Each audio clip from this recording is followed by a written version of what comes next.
नमस्कार। आज हम एक ऐसी अद्भुत कहानी पर बात करने वाले हैं जो बलिदान, बेजोड़ शक्ति और परम भक्ति की सबसे शानदार मिसाल है। आज की इस चर्चा में हम एक ऐसे योद्धा के सफर को समझेंगे जो कभी एक खूंखार और अजेय महारथी हुआ करता था, लेकिन आज कलयुग में सबसे दयालु देवता के रूप में पूजा जाता है। जी हाँ, हम बात कर रहे हैं बर्बरीक की, जिन्हें पूरी दुनिया आज खाटू श्याम जी के नाम से जानती है। ये सिर्फ एक पौराणिक कथा नहीं है, बल्कि ये देखने का एक बहुत ही दिलचस्प मौका है कि कैसे वक्त के साथ किसी की पहचान पूरी तरह से बदल सकती है। चलिए सीधे इस कहानी में गोता लगाते हैं। अब सबसे पहले इस एक बड़े सवाल पर गौर करते हैं, महाभारत, जिसे दुनिया का सबसे भयंकर और विशाल युद्ध माना जाता है। लेकिन क्या ये अजीब नहीं लगता कि उस काल का सबसे शक्तिशाली योद्धा, जो किसी से भी ज्यादा ताकतवर था, उसने उस पूरे युद्ध में एक भी तीर नहीं चलाया? आखिर ऐसा क्या हुआ कि इतिहास के सबसे महान लड़ाके को इतिहास की ही सबसे बड़ी लड़ाई से एकदम बाहर रखना पड़ा? सच कहूं तो ये विरोधाभास अपने आप में एक बहुत बड़ा रहस्य है, और यही रहस्य आज हम सुलझाने वाले हैं। तो सबसे पहले बात करते हैं महाभारत के इस महान योद्धा बर्बरीक और उनके इस बेजोड़ वंश के बारे में। बर्बरीक की इस अपार शक्ति का राज दरअसल उनके खून में, उनके वंश में छिपा हुआ था। अगर हम शुरुआत से देखें तो सबसे पहले आते हैं महाराज पांडु। उनके पुत्र हुए महाबली भीम, जिनकी बेपनाह शारीरिक ताकत के किस्से तो हर किसी ने सुने हैं। फिर भीम के पुत्र हुए घटोत्कच, और उनकी पत्नी थी मौरवी, जिन्हें अहिलावती भी कहा जाता है। और इन्हीं दोनों की संतान थे बर्बरीक। मतलब ये सोचने वाली बात है कि वीरता और शक्ति तो बर्बरीक को सीधे विरासत में ही मिली थी। पांडवों का अचूक शौर्य और घटोत्कच की वो जादुई ताकत, ये सब कुछ उनके रगों में दौड़ रहा था। अब आते हैं उनकी उस ताकत पर जिसने उन्हें अजेय बनाया। 3 बाणों की अमोघ शक्ति और भगवान शिव का वो अचूक वरदान। बर्बरीक ने भगवान शिव की इतनी कठोर तपस्या की थी कि शिवजी ने प्रसन्न होकर उन्हें 3 बेहद खास अमोघ बाण दिए थे। इन बाणों के काम करने का तरीका जानकर हैरानी होती है। ये बिल्कुल आज की किसी आधुनिक टारगेट लॉकिंग मिसाइल की तरह काम करते थे। होता ये था कि पहला बाण हवा में जाता और उन सभी लक्ष्यों पर निशान लगा देता जिन्हें नष्ट करना है। फिर दूसरा बाण उन लोगों को मार्क करता जिन्हें हर हाल में बचाना है। और आखिर में चलता तीसरा बाण, जो उन सभी का सर्वनाश कर देता जिन पर बचने का निशान नहीं लगा होता। बस 3 तीर और पलक झपकते ही पूरी दुनिया साफ। यही वो अचूक और अभेद्य प्रणाली थी जिसकी वजह से बर्बरीक को धरती का सबसे खतरनाक योद्धा माना जाता था।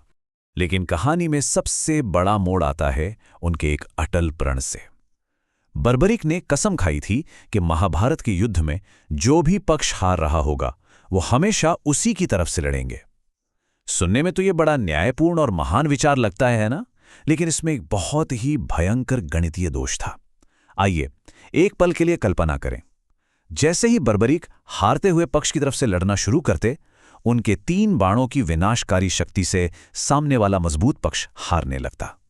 अब चूंकि वो नया पक्ष हार रहा है, तो अपने प्रण के मुताबिक बर्बरीक को तुरंत पाला बदलकर उनकी तरफ जाना पड़ता। ये सिलसिला तब तक चलता रहता जब तक कि युद्ध के मैदान में बर्बरीक को छोड़कर हर एक योद्धा मिट्टी में नहीं मिल जाता। और यहीं से शुरुआत होती है श्री कृष्ण और शीश के महादान की, एक ऐसी रणनीतिक और ईश्वरीय लीला जिसने सब कुछ बदल दिया। एक तरफ तो संपूर्ण विनाश की पक्की गारंटी थी। भगवान श्री कृष्ण ने यह बात बहुत अच्छी तरह समझ चुके थे कि बर्बरीक का यह प्रण दोनों सेनाओं के वजूद को ही मिटा देगा। युद्ध में कोई विजेता बचेगा ही नहीं। तो इस इतने बड़े प्रलयंकारी खतरे को टालने के लिए श्री कृष्ण ने क्या किया? उन्होंने किसी हथियार या सेना का इस्तेमाल नहीं किया। इसके बजाय एक बहुत ही शांत और चतुर तरीका अपनाया। वो सीधे एक साधारण ब्राह्मण का रूप धारण करके भिक्षा मांगने के लिए बर्बरीक के सामने पहुंच गए। और वहां पहुंचकर जो हुआ वो रोंगटे खड़े कर देने वाला है। ब्राह्मण को देखकर बर्बरीक के मुंह से वो ऐतिहासिक शब्द निकलते हैं, जो मांगोगे दे दूंगा। ये दिखाता है कि बर्बरीक अपने वचनों के प्रति कितने अटल थे। उनके लिए अपने शब्द से पीछे हटने का तो कोई सवाल ही नहीं था। और श्री कृष्ण की पूरी रणनीति इसी अटूट विश्वास पर टिकी थी। उस ब्राह्मण वेश में श्री कृष्ण ने दान में कुछ ऐसा मांग लिया जिसकी किसी ने सपने में भी उम्मीद नहीं की थी। उन्होंने सीधे बर्बरीक का शीश यानी उनका सिर ही दान में मांग लिया।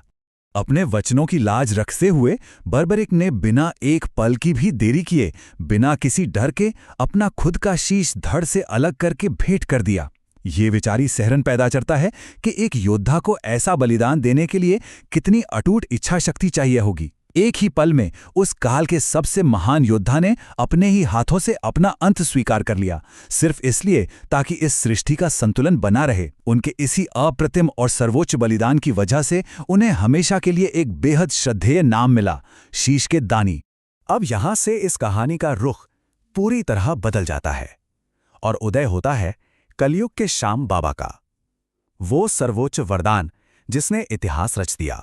बर्बरिक के इस बेमिसाल त्याग और उनकी इस गहरी भक्ति को देखकर भगवान श्री कृष्ण इतने ज्यादा प्रसन्न हुए कि उन्होंने एक ब्रह्मांडीय आशीर्वाद दे डाला। उन्होंने घोषणा की कि आने वाले आधुनिक युग में यानी कलयुग में बर्बरिक को स्वयं श्री कृष्ण के नाम से ही पूजा जाएगा, उन्हें श्याम कहकर पुकारा जाएगा। ये कितनी अद्भुत बात है कि एक कटे हुए शीश का वो दर्दनाक दृश्य ईश्वर के सबसे बड़े और शाश्वत सम्मान में कैसे बदल गया। बर्बरिक को वो देवत्व प्राप्त हुआ जो इतिहास में किसी और योद्धा के हिस्से में कभी नहीं आया। अगर हम इन दोनों रूपों की तुलना करें तो ये बदलाव बहुत ही जादुई है। एक तरफ वह अतीत का भयंकर, खूंखार और अजेय योद्धा जिसके पास पूरी दुनिया को पल भर में राख करने की ताकत थी, और दूसरी तरफ आज के समय के अत्यंत दयालु, कृपालु और प्रेम से भरे देवता। ये पूरी यात्रा जो बेतहाशा ताकत और विनाश के डर से शुरू हुई थी, वो आगे चलकर अपार करुणा और परम भक्ति में बदल गई। वाकई ये एक बहुत ही शानदार और अद्वितीय परिवर्तन है। चलिए अब बात करते हैं खाटू धाम और इससे जुड़ी अद्भुत मान्यताओं की। आज के दौर में आधुनिक आस्था का ये सबसे बड़ा केंद्र कैसे बना? ये महान पौराणिक कथा सिर्फ पुरानी किताबों या कहानियों तक सीमित नहीं है, इसका एक बहुत ही जीवंत भौतिक स्थान भी है। राजस्थान के सीकर जिले में एक गांव है खाटू, जो जयपुर से कोई 80-90 किलोमीटर दूर है। आज यही गांव इस विशाल आस्था का सबसे बड़ा केंद्र है। ऐसा माना जाता है कि इसी पवित्र स्थान पर बर्बरीक का मूल शीश पाया गया था, और आज इस भव्य मंदिर में उसी शीश स्वरूप की बेहद भक्तिभाव से पूजा की जाती है। सच कहें तो ये आज भारत के सबसे प्रमुख और पूजनीय धार्मिक स्थलों में गिना जाता है।